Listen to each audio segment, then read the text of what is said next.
आणि बुलेटिनच्या सुरुवातीलाच बातमी आहे भास्कर जाधव यांच्या नाराजीची। ठाकरे गटाचे नेते आणि आमदार भास्कर जाधव यांचं व्हॉट्सअप स्टेटस सध्या चांगलं चर्चेत आहे।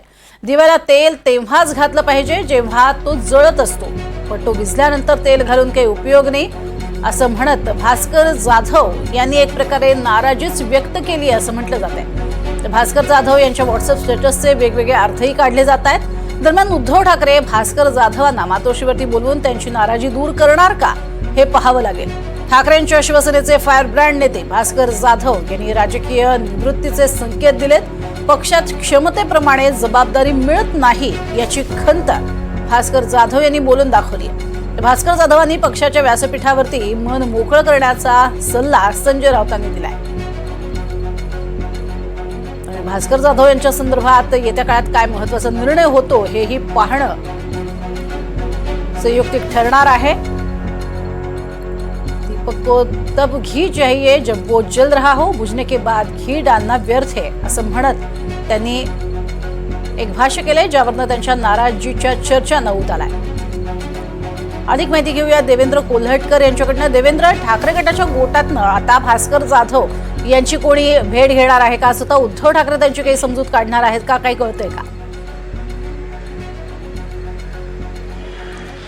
प्रज्ञा, आपण बघतोय की भास्कर जाधव हे पहिल्यांदा नाराज नाही आहेत। यापूर्वी देखील ते नाराज असल्याच्या माहिती मिळत होती, तशा पद्धतीच्या बातम्या देखील येत होत्या आणि आता गेल्या काही दिवसापासून पुन्हा एकदा भास्कर जाधव जे आहेत ते ठाकरेंच्या शिवसेनेमध्ये नाराज असल्याची चर्चा सुरू झाली आहे। मग त्यांचे व्हॉट्सअप स्टेटस असतील किंवा त्यांनी माध्यमांना काही दिलेल्या मुलाखती आहेत, त्यामुळे आता भास्कर जाधव यांची नाराजी ठाकरेंच्या शिवसेनेकडून, खास करून उद्धव ठाकरे यांच्याकडून दूर केली जाते का हे पाहणं महत्त्वाचं असणार आहे। कारण आपण बघतोय की गेल्या काही दिवसापासून भास्कर जाधव जे आहेत ते ज्यांच्या व्हॉट्सअप स्टेटसवरून चर्चेत आहेत, त्यासोबत कोकणात केलेली त्यांची वक्तव्य असतील त्यावरून देखील चर्चेत आहेत। एकीकडं शिवसेना ठाकरे गटाचे जे वरिष्ठ नेते आहेत, खासदार आहेत संजय राऊत, हे देखील त्यांच्या भास्कर जाधव यांच्या संदर्भात वक्तव्य करतात आहे। त्याचसोबत भास्कर जाधव हे मुंबईत येण्याची शक्यता देखील व्यक्त केली जाते आणि मुंबईत आल्यानंतर ते मातोश्रीवरती उद्धव ठाकरे यांची भेट घेतील अशा पद्धतीची देखील माहिती मिळते। त्यामुळे उद्धव ठाकरे यांच्यासोबत भेट झाल्यानंतर भास्कर जाधव यांची नाराजी दूर होणार का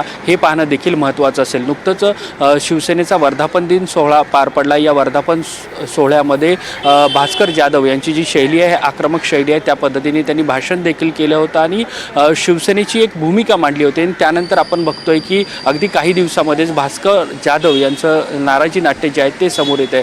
त्यामुळे आता एकीकडे ठाकरेंच्या शिवसेनेची पडझड होत असताना, पक्षाला लागलेली गळती सुरू असताना अशा पद्धतीने एक आक्रमक नेता नाराज होत असेल, त्याचं मत प्रदर्शन उघडपणे करत असेल, तर ठाकरेंच्या शिवसेनेकडून, उद्धव ठाकरेंकडून त्यांची नाराजी कशा पद्धतीने दूर केली जाते हे पाहणं देखील महत्त्वाचं असेल। प्रज्ञा, नक्कीच। मात्र या सगळ्या पार्श्वभूमीवरती आता तुमचं मन मोकळं करा असं संजय राऊतही सांगतायत।